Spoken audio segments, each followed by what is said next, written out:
Steve, great to have you on the podcast here today. Garrett, thanks for having me, buddy.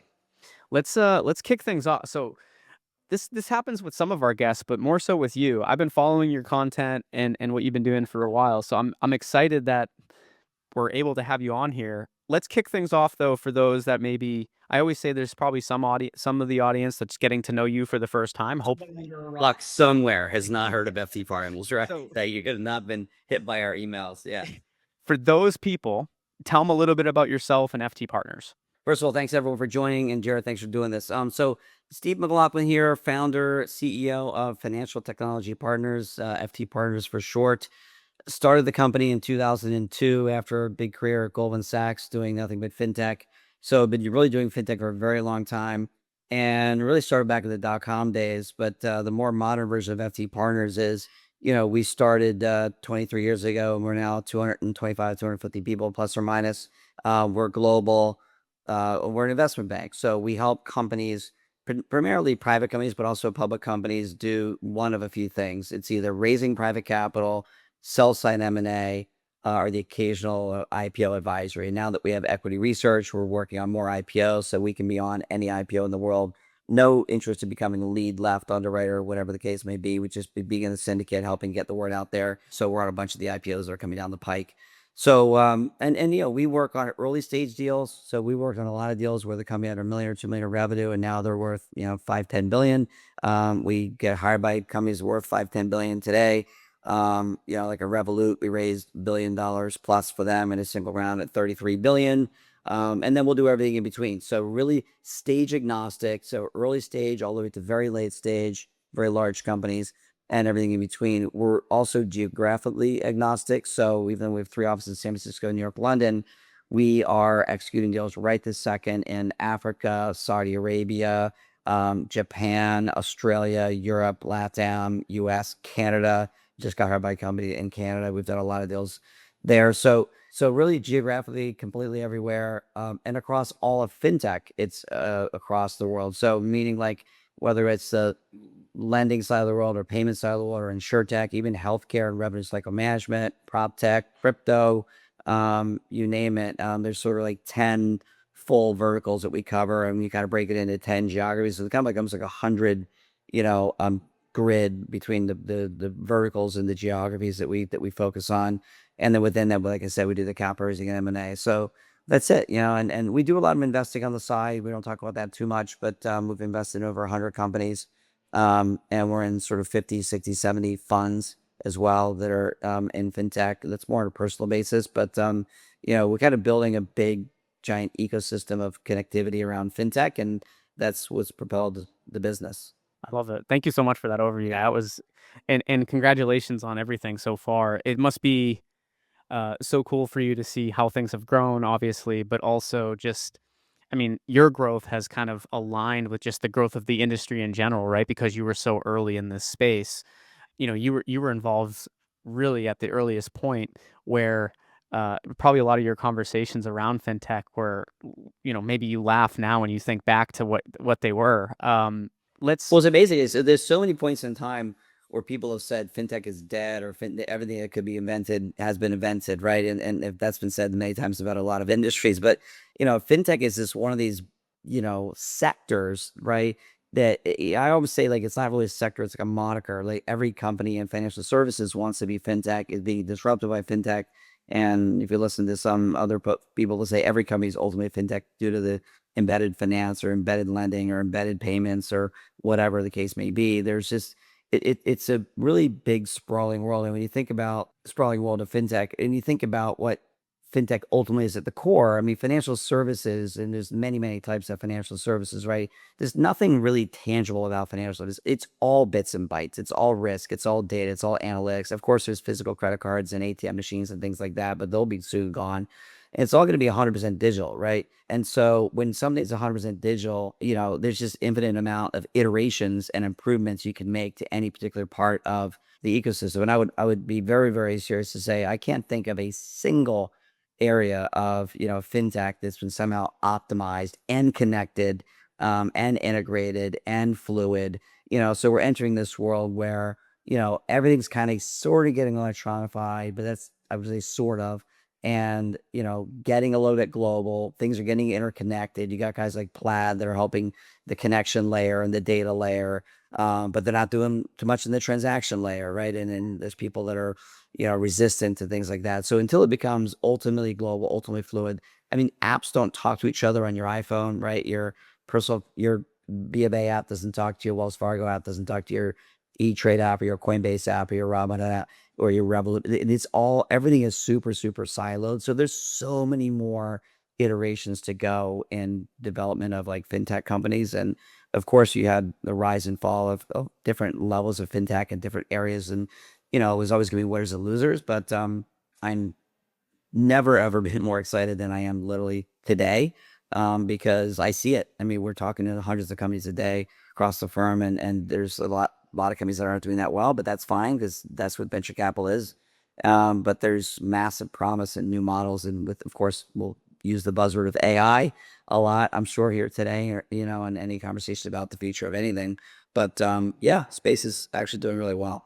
This is my background was primarily in healthcare before I started digging a little bit deeper into this space. But obviously, there's some overlaps, right, with the with the revenue cycle management companies, and anything regarding healthcare payments can still fall under the fintech arm. The big thing, much like healthcare, though, with fintech and these banks, is we talk about AI and what it's been able to do for these different platforms, but it still seems like there's the security question around a lot of it, right? You just said that your apps don't talk to each other. A huge part of that is security. So like, what are you hearing in terms of like security continuing to be a blocker? I feel like, do you feel like we'll have to not lower our standards for security, but we'll have Security and identity, and it is super fundamental, massive problem in the industry. We've got clients like, Feed's Eye, been a client for 10 years, and they just did a big deal with MasterCard, sort of promoting, all these different financial crime tools, right? Because like, it's just, we all are fighting this big, big problem that really slows everything down. There's trillions of dollars of fraud around the world in all sorts of different, places, right? So that's a huge issue and area we spend a lot of time on. We sold multiple companies in that space in the last few months, one to Experian, one to Nexus. And there's more coming. And, we did this other deal, which was really cool deal. Sam Altman hired us to represent his other company called WorldCoin. Have you heard of WorldCoin? Mhm.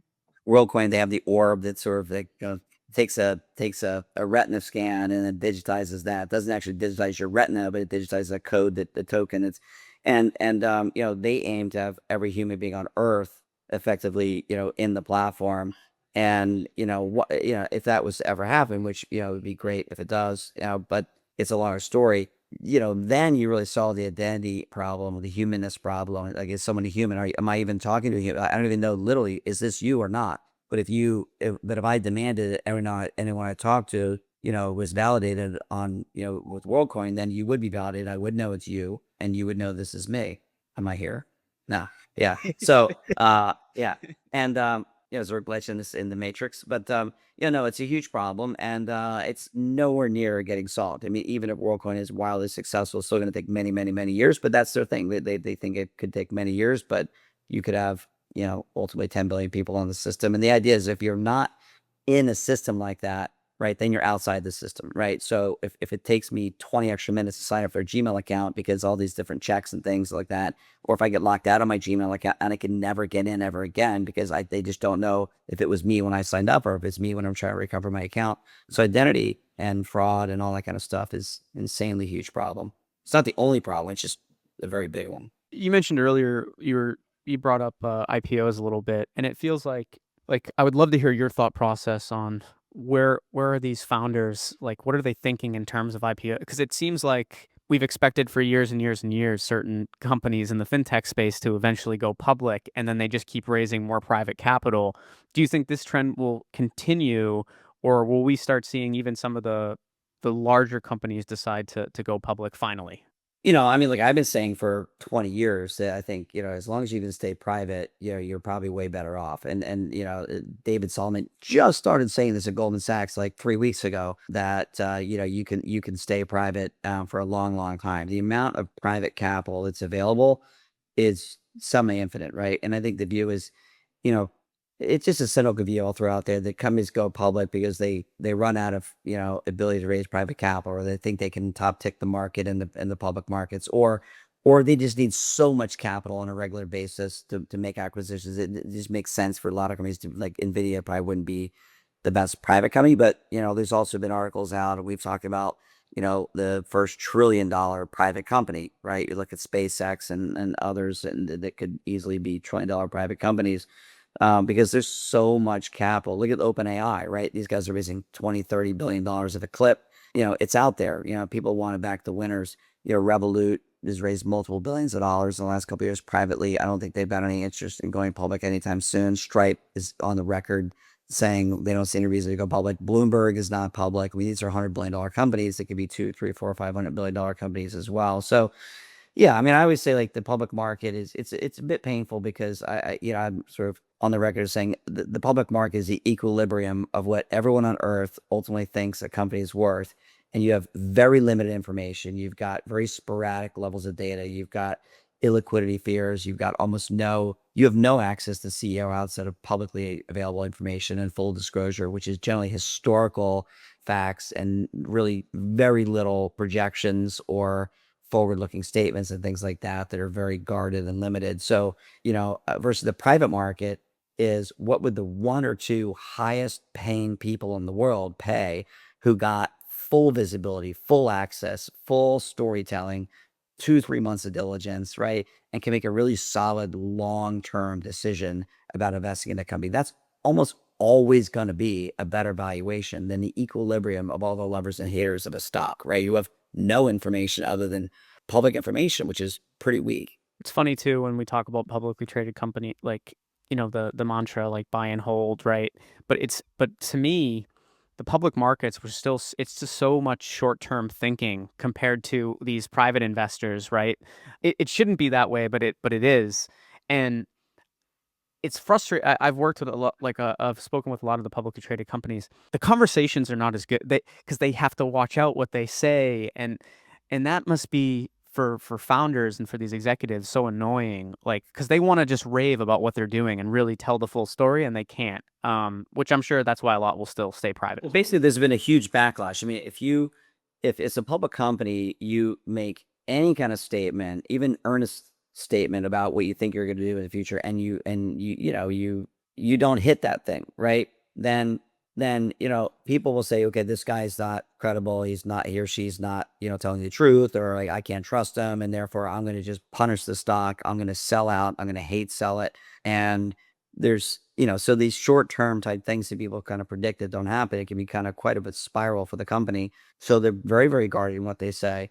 And I think though on the flip side, I think the private markets are pretty sophisticated, but it's chock full of people that are demanding 25 and 35% returns, and they want to price these securities in a way that they get those kind of returns because there's illiquidity discounts and just lack of the unknown discounts and things like that. But I think the market will continue to evolve and evolve and evolve such that people will be doing common stock rounds. So for example, the round that just got done at Revolut was all common stock basically, right? So in the old days, not that long ago, it was like, oh, I have to have a 1x, right? I mean, I think every round that Stripe's done been like a 1x, right? But now you have Revolut doing a $45 billion pre-money 1x deal. I think they're worth, I mean, sorry, common stock deal. And I think the next round they'll do be over 100 billion, in my opinion, in common stock. And that's saying something, because if it was preferred, it could be 40% higher. So, I think, but the investor universe needs to start shifting to the point where people are willing to invest in these private companies and get like a 10 or 11 or 12% return, and then the market will become, more people will stay private, right? But I think the reason you stop staying private is the money just looks too expensive at that level. If the weighted average cost of capital should be 11 or 12%, but the investors are demanding 35% because they got to give 20% of that to themselves for running the deal, and the net has to be good enough for the alt bucket of their folks. So, even the sovereign wealth funds and the big money, the Tomasics and GICs and Canadian pension plans and all these guys, they have almost like private equity like structures internally for their theme. So they're kind of pricing things, really the market should shift, in my opinion, such that the big sovereign wealth, the real money investors, they're missing their hundreds of billions of dollars without intermediaries, without, private equity firms in the middle, should be able to pay 20% more than any private equity firm because they're not paying the carry, or 25 or 30% carry is a huge tax on the private market system, right? So that's just the way the world works, though, for now. Super. I've never heard anyone break it down that way, so I really appreciate you doing that. And if there's anyone that can do that, that's you, based on everything that you've seen in this Yeah, space. I don't want to talk like even though we know it's impacting things greatly, right? AI. I don't want to talk about that here today. I want to focus on the other areas outside of yeah. AI. So, in terms of like fintech trends to watch for, like, let's just say for 2025, for the year ahead, essentially, outside of AI, what do those look like through your lens? I mean, some of the hottest areas for us, let's say, I'll start with crypto and stablecoin payments. In crypto, you got to obviously break that down between the blockchain itself, cryptocurrencies, arms dealers, in all the different pillars of crypto. But the one big pillar of the blockchain is stablecoins, right? And so you're seeing a massive proliferation of stablecoin usage going into the everyday life of most big businesses, particularly financial services. You just saw the CEO of Klarna, let his, proverbial hair down on Twitter, or X, I should say, saying, look, okay, I finally break down. I admit I was wrong. I'm going full stable coins, full crypto. What should I be using it for? How do we do it? And the thing just like lit up like a Christmas tree, with ideas of what they could be doing for crypto, right? So with stable coins. So I think, there's companies like a Circle, who is doing very well. Companies like a Mesh Payments, for example, or a Banking Circle, that Ripple, for example, that are getting at the stable coins. There's just a huge universe out there of use cases for digitizing dollars on the blockchain. Like no one thinks that the blockchain is like a bad idea. The blockchain is actually an amazing technology, right? And no one refutes that. It's just people generally haven't liked the meme coins and tokens and ICOs and coins that don't have any, theoretically don't have a tangible value. But when you start putting a dollar into a token and putting that on the blockchain, being able to move it around in a millisecond in a highly trackable way that is highly cost efficient, that can become a game changer for a lot of business cases and create new business cases. So I think that's one of the most exciting areas of the world right now for our world, because it's crypto, it's payments. It also hits another area I was going to say, which is B2B payments, right? So I'll throw like a Banking Circle or someone into that category as well. So a lot of these things are cross hashing, no pun intended. So B2B payments, we think is big, still a huge global amount of friction. And there's the non blockchain part of that world, that transformates, and the Neums and Thunes and others are saw in e-banks and dLocal. I mean, it's massively fragmented around the world, but that's where the transactions are going. And we can throw Avid Exchange and other B2B payment players in there as well. Flywire, there's lots of great companies, Paymentus on the public side. So B2B payments, I think stable coins and crypto, very interesting. The whole alt space, alternatives. I just got off a call before I jumped on this call with the guy inventing the LinkedIn of the alts universe, and kind of connecting up all these players so things can become more seamless. But no one's really cracked that too well. You got a bunch of different private markets platforms that haven't gotten that much liquidity. The ones that have are like, Case, and to some extent iCapital and others, but the massive private markets and others haven't really cracked the code on that. But I think that's an area of dramatic need for technology around the world, and you're seeing a lot of things being invented there. A lot of people thought InsurTech was dead. InsurTech's not dead. There's an amazing number of great insurance technology related companies getting created right now. And also just digital banking. I think there's some of the best companies in the world are the Revoluts, new banks out there. So and yeah, there's a $10 billion digital bank in every major geography at least. So yeah, a lot of like I could go on and on. There's so many exciting categories. What's in terms of, like, you've obviously done so much with FT partners.